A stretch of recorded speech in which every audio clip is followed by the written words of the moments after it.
रखशंदा नवीद साहिबा भी हमारी खुशकिस्मती से हमारे साथ तशरीफ़ रखती हैं। भाई मुझे ये बताइए, ख़वातीन शायरी क्यों करती हैं? ख़वातीन पे तो सारी शायरी होती है। लेकिन ख़वातीन भी एक मुकम्मल इंसान है, जैसे मेल शायरी करता है उसी तरह उसकी अपनी शख्सियत है, उसकी अपनी दुनिया है, और इजहार तो दोनों पे उन पे लाजिम है या उनका हक है।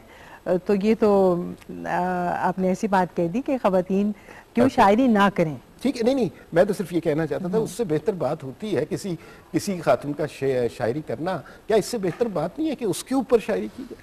लेकिन वो भी किसी पे बात करना चाहती है। अच्छा हाँ, मसाइल काफ़ी शदीद है यहाँ पे, हालात दिगर गुम है। अच्छा, एक मुझे थोड़ा सा संजीदा सवाल की तरफ आते हैं। हमारे यहाँ जो इस दौर की शायरात हैं, कहा यह जाता है वो परवीन शाकिर के असर से नहीं निकली। परवीन शाकिर बहुत बड़ा नाम था, बड़ा फिनोमेना था, अजीब रोमांटिसिज्म उनके नाम के साथ एसोसिएटेड था।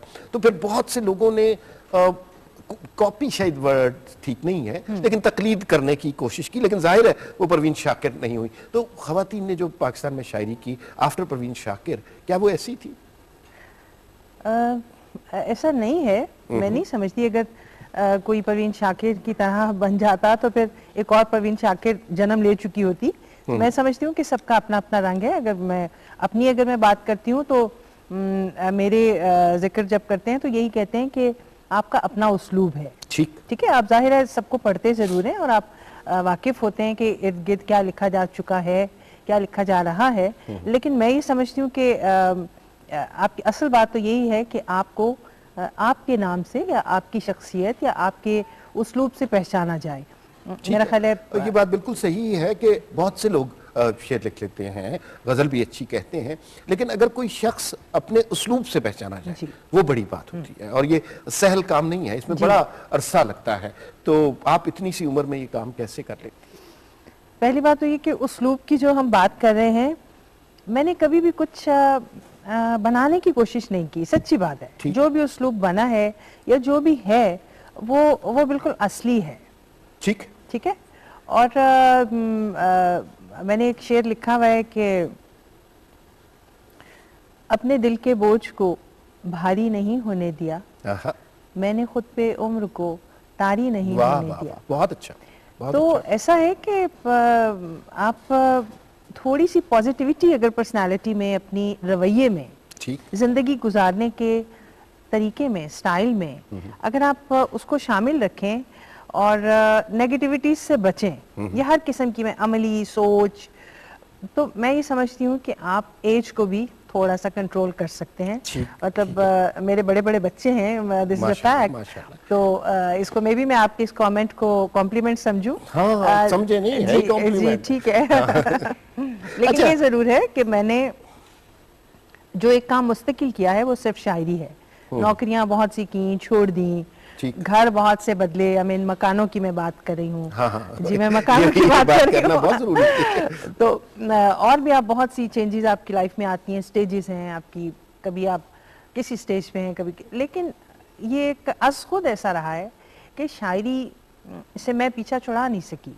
शायद मैंने कोशिश भी नहीं की, क्योंकि जो एक चीज आपके पास है उसको खो देना बेवकूफी है, बड़ा कीमती अतिया है। अच्छा, जो हमारे दोस्त जो यहाँ शायर की हैसियत से आते हैं या शायरा की हैसियत से आते हैं, उनसे मेरी ख्वाहिश होती है गुफ्तगू कम की जाए, कलाम ज्यादा सुना जाए, तो कुछ सुनाए भी हमें।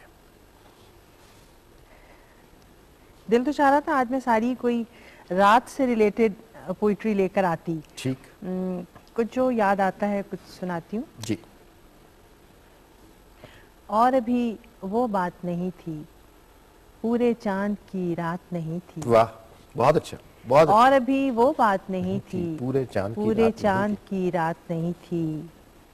अंदर भी एक हब्स का मौसम, बाहर भी बरसात नहीं थी। वाह वाह, बहुत अच्छा। अंदर भी एक हब्स का मौसम, बाहर भी बरसात नहीं थी।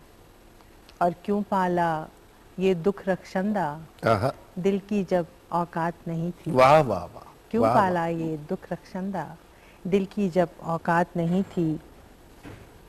और बात जो भी दिल में है इजहार में तो आएगी, दर्द की गहरी चुभन गुफ्तार में तो आएगी।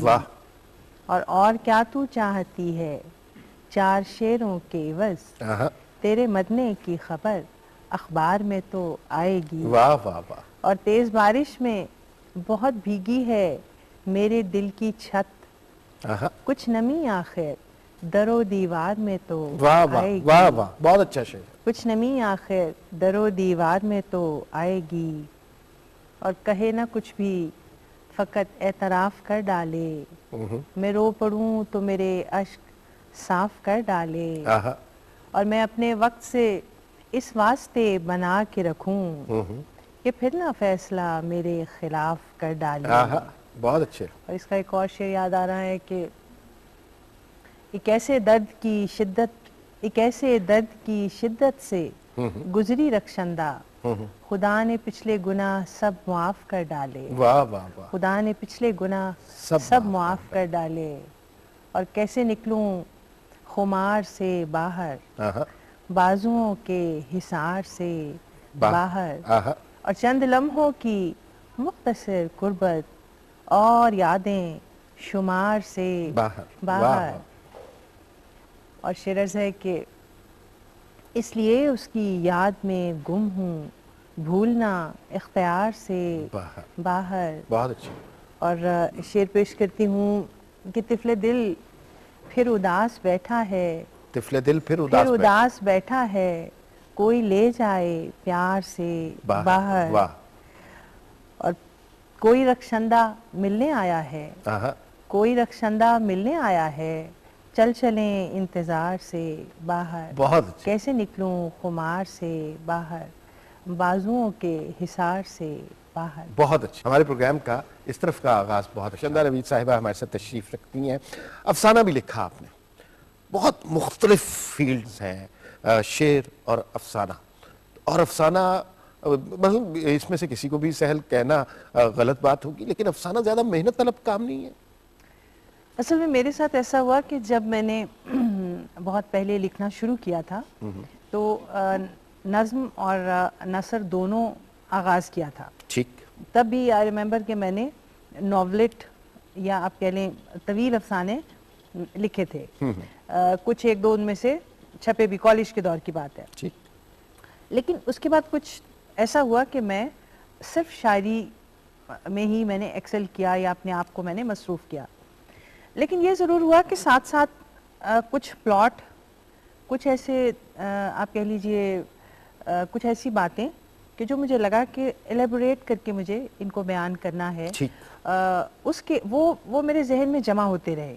ठीक। कहीं कहीं मैंने उनको कागज़ों पर भी महफूज कर लिया। अब आकर कुछ एक दो बरस से ऐसा हुआ है कि मैंने जैसे मुझे लगता था कि मुझे कदम उठाने में कुछ टाइम लग रहा है, ये कई बरस से मुझे ऐसा महसूस हो रहा था। लेकिन फिर मैंने बिल आखिर अब मेरे कुछ अफसाने छपे हैं और कुछ मैं आजकल लिख रही हूँ। इन बिटवीन चूंकि मेरा जर्नलिज्म से भी ताल्लुक है, तो कॉलम और फीचर और मज़ामीन ये बनाती रही, छपवाती रही और छोड़ती रही। ठीक। लेकिन जैसे मैंने पहले कहा कि एक शायरी ऐसी चीज़ है कि जो मैं कभी छोड़ नहीं सकती। बुनियादी मैलान आपका शायरी की तरफ ही रहा और दीगर काम साथ साथ चलते रहे, लेकिन आपने सारी तवज्जो शायरी को दी। अब हमारी भी सारी तवज्जो आपकी शायरी की तरफ है। हम हमतन गोश हैं और आपसे कोई गजल सुनना चाह रहे हैं। उसको खुद पे गुरूर रहता है, इसलिए दूर दूर रहता है। वाह। और बढ़ती है तायरों की भी तादाद, जिन दरख्तों पे बूर रहता है। वाह। और इश्क में वो भी बाजी हार गए, जिनको इस पे उबूर रहता है। बहुत अच्छा, बहुत अच्छा। और शेर अर्ज़ है कि उससे मिलकर फकत ये देखना था, कितने दिन तक सुरूर रहता है। वाह वाह वाह, बहुत अच्छा शेर है। और एक और शेर अर्ज़ है कि दिल धड़कने का है सबब कोई, इसमें कोई जरूर रहता है। वाह वाह वाह। इसमें कोई जरूर रहता है। और सोच मस्बत हो जिसकी रक्षंदा, उसके चेहरे पे नूर रहता है। वाह वाह वाह, बहुत उसके चेहरे पे नूर रहता है, उसको खुद पे गुरूर रहता है। वाह, इसलिए दूर दूर रहता है। बहुत अच्छी गजल आपने सुनाई। क्या क्या होता है वो मोमेंट?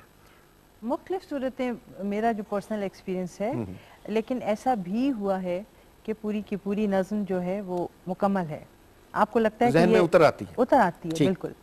लेकिन ऐसा ज़रूर है कि आप वंस जब आप लिख लेते हैं तो आप उसको रिफाइन ज़रूर करते हैं। मतलब अभी भी ऐसा होता है कि मैं यूँ लिखने बैठी हूँ तो मेरी आदत है मैं यूँ लिखा, और अगर पेजेस हैं तो मैं I will throw those papers के जो जिन पे मैंने कट कर दिया है और मैं कुछ नए पे लिख रही हूँ, तो मेरे पास पेपर्स का ढेर लग जाता है कि जो मैं एक चीज़ लिख रही हूँ लेकिन मैं उस पर सेटिस्फाई नहीं हूँ, मैं उसको रिफाइन करती जाऊँगी और फिर नेचुरली मतलब जो गैब का एक बात है वो एग्जिस्ट करती है। और मेरा ख्याल है ये एक्सप्रेस मैं नहीं कर सकती कि वो मोमेंट्स जो हैं वो मैं कहाँ होती हूँ, जिस वक्त मैं लिख रही होती हूँ मैं कहाँ होती हूँ, या वो कितनी सरशारी का मोमेंट होता है जब आपकी एक तख्लीक मुकम्मल होती है। सही। तो ये यकीनन कोई खुदा का थोड़ा सा इसमें अतिया या बिल्कुल, बिल्कुल। अच्छा ये जो है ना ये मोमेंट सब राइटर्स के साथ, अच्छा जी एग्जैक्टली जो सबका तजुर्बा मुख्तलिफ होता होगा, अफसाना लिखता है या गजल लिखता है या नज्म लिखता है और शायद जो धुन बनाता है उन सब के साथ ये मोमेंट गुजरता है जो लम्हा तख्लीक जिसे हम कहते हैं, और उस मोमेंट में वो सरशारी ना हो तो फिर बेकारी ही होती है, फिर वो लुत्फ उसमें नहीं आता। लेकिन ये बहुत से शायरों के साथ हुआ कि मतलब लिखने का तख्लीक का कोई वक्त तो मुअय्यन नहीं हो सकता ना, लेकिन एक बड़े दिलचस्प खातून से मुलाकात हुई, पाकिस्तान में नहीं रहती बाहर रहती थी, तो वैसे ही उनसे बाय द बाय एक सवाल पूछ लिया। मैंने कहा आप शेर कब लिखती हैं? उन्होंने कहा रोज सुबह 11 बजे। अच्छा। मैंने कहा अच्छा भाई ये किस किस्म की शायरी है, रोज सुबह 11 बजे हो जाती है। अच्छा रक्षदा काफी देर हो गई, अब कुछ बातें शेर की जुबान में आप क्या सुनाएंगी? मैं गजलों की और एक दो गजलियात के इरशाद पेश करती हूँ।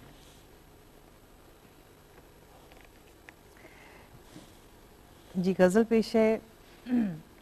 आंख में काजल न रुख पे गाजा होना चाहिए, आंख में काजल न रुख पे गाजा होना चाहिए, हालते बीमार का अंदाजा होना चाहिए, बहुत अच्छे, हालते बीमार का अंदाजा होना चाहिए, और गाहे गाहे इसलिए शबनम से चेहरा तर किया, फूल जैसा दर्द आखिर ताज़ा होना चाहिए। अच्छा।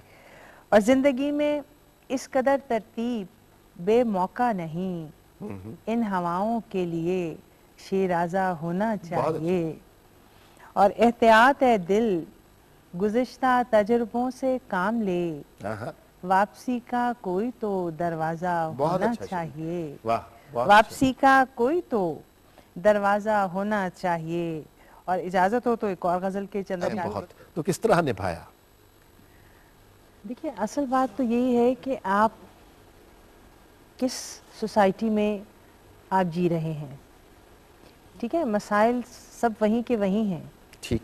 जब मैंने कॉलम भी लिखा तो उसका टाइटल ही दुखती रग उसका उन्वान था, और उसमें भी और मेरी शायरी में भी कहने वाले यही कहते हैं कि आप इर्द गिर्द की जो जिंदगी करीब तरीन आपकी चीज़ें हैं, जो बातें हैं, आप उसके मुशाहिदे से आप नज़में बना लेती हैं। सही। तो दुखती रग में भी कॉलम भी जब मैंने लिखे तो मैंने, अब मैं कभी वो पढ़ती हूँ जो मेरे पास फाइल्स रखी हुई हैं, तो उसमें बिल्कुल जो आप कह लीजिए कि मेरे करीब के मसाइल थे मेरी सोसाइटी के, उनको मैंने पिक किया और उनको हल्के फुल्के, जैसे अभी मजाक की भी बातें हो रही थी, तो उसमें हल्के फुल्के स्टाइल में कोई ना कोई अंदर एक बात बड़ी होती थी, लेकिन मैंने उनको बिल्कुल लाइटली लिखा, उनको कोई फलसफा पेश नहीं किया, और मेरे कॉलम का यही स्टाइल था। मैं दोबारा कॉलम भी शुरू कर दूं। इसी तरह यह है कि शायरी में भी आप ये कह सकते हैं कि ऐसा नहीं है कि आप किसी मसाइल का जिक्र नहीं करते, से मैं किसी जज्बात का इजहार कर रही हूँ, फीलिंग्स की बात कर रही हूँ, तो वो भी आप कह लीजिए कि उसका सिरा किसी ना किसी दुख से मिलता जरूर है। सही। और वो उसमें भी एक मास कम्युनिकेशंस, मैं समझती हूँ कि शायरी भी सिर्फ एक महदूद छोटी सी गुलो बुलबुल वाली बात तो बहुत दूर की रह गई। सही। आज की शायरी भी बहुत वसी उसका पस मंजर और कैनवस है, उसके थ्रू भी आप बड़ी बड़ी बातें भी आप तो वो बड़ी बड़ी बातें जो आपने लिखी हैं कुछ सुनाए ना। लेकिन आज मैं आपके लिए जो लाई हूँ वो मैं जो वक्त है आपके प्रोग्राम का और जो माहौल है, जो ये इतना खूबसूरत आपने मंजर बना रखा है, ऊपर से सितार बज रहा है, तो उसके साथ मैंने हल्की फुल्की चीजें ही आपके लिए जी बिल्कुल बिल्कुल जो चाहे। अब कहाँ जाएगी, अब कहाँ जाएगी यूं आंख बचाकर उससे। गर बिछड़ना है तो फिर खुद को जुदा कर उससे। गर बिछड़ना है तो फिर खुद को जुदा कर उससे। और वो बिगड़ता है तो दुनिया ही बिगड़ जाती है। इसलिए रखनी पड़ी मुझको बनाकर उससे। वाह वाह वाह। इसलिए रखनी पड़ी मुझको बनाकर उससे। और मैं कहानी में कहीं हूँ कि नहीं हूँ ए दिल, पूछना होगा किसी रोज बिठाकर उससे। वाह वाह वाह। पूछना होगा किसी रोज बिठाकर उससे। और किस तरह उस पे मेरे दर्द का मंजर खुलता। किस तरह उस पे तेरे दर्द का मंजर खुलता। तू मोहब्बत भी तो करती थी छुपा कर उससे। तू मोहब्बत भी तो करती थी छुपा कर उससे। और जिस तरह लहर किनारे को छुए आखिरी बार, ऐसा महसूस हुआ हाथ मिलाकर उससे। गर बिछड़ना है तो फिर खुद को जुदा कर उससे। वाह वाह। शिराजी साहब मुझे ये बताइए, आपने कुछ किताबें, कुछ एक तो बाबू नगर है जिसमें मजाक की बात कर दी, रक्षंदा आप कुछ कहना चाहेंगी इनके बारे में? मतलब ये कि पता नहीं आपको शायद पता था कि मुझे सितार बहुत पसंद है, तो आपने मेरे शो में सितार रखा है। मैं बिल्कुल ये इजहार करना चाहूँगी कि मैं सुनती ही इंस्ट्रूमेंटल्स हूँ। मैंने जितने भी मेरे वो यूएसबीज में जितना म्यूज़िक है, और सितार मतलब मैं सुन के मुझे नहीं समझ आती कि मैं कैसे तारीफ करूं। और मेरी अगर आप ख्वाहिश पूछें तो मेरी एक बहुत बड़ी ख्वाहिश है कि काश मैं सितार बजा सकूं। ठीक, बहुत अच्छी ख्वाहिश है। अच्छा, एक आप सब लोगों के लिए बड़ी बात कर दी, रक्षंदा आप कुछ कहना चाहेंगी इनके बारे में? मतलब ये कि पता नहीं आपको शायद पता आप रक्षंदा कुछ कहना चाहें इस पे? जी, ये तमाम उलूम जो हैं यकीनन ये एहसासात से जुड़े हैं, फीलिंग से जुड़े हैं, दिल से जुड़े हैं। तो मैं ये समझती हूँ कि अगर दिल वाले लोग जो हैं वो यकीनन अच्छा ही सोचते हैं, वो बुरा नहीं सोचते।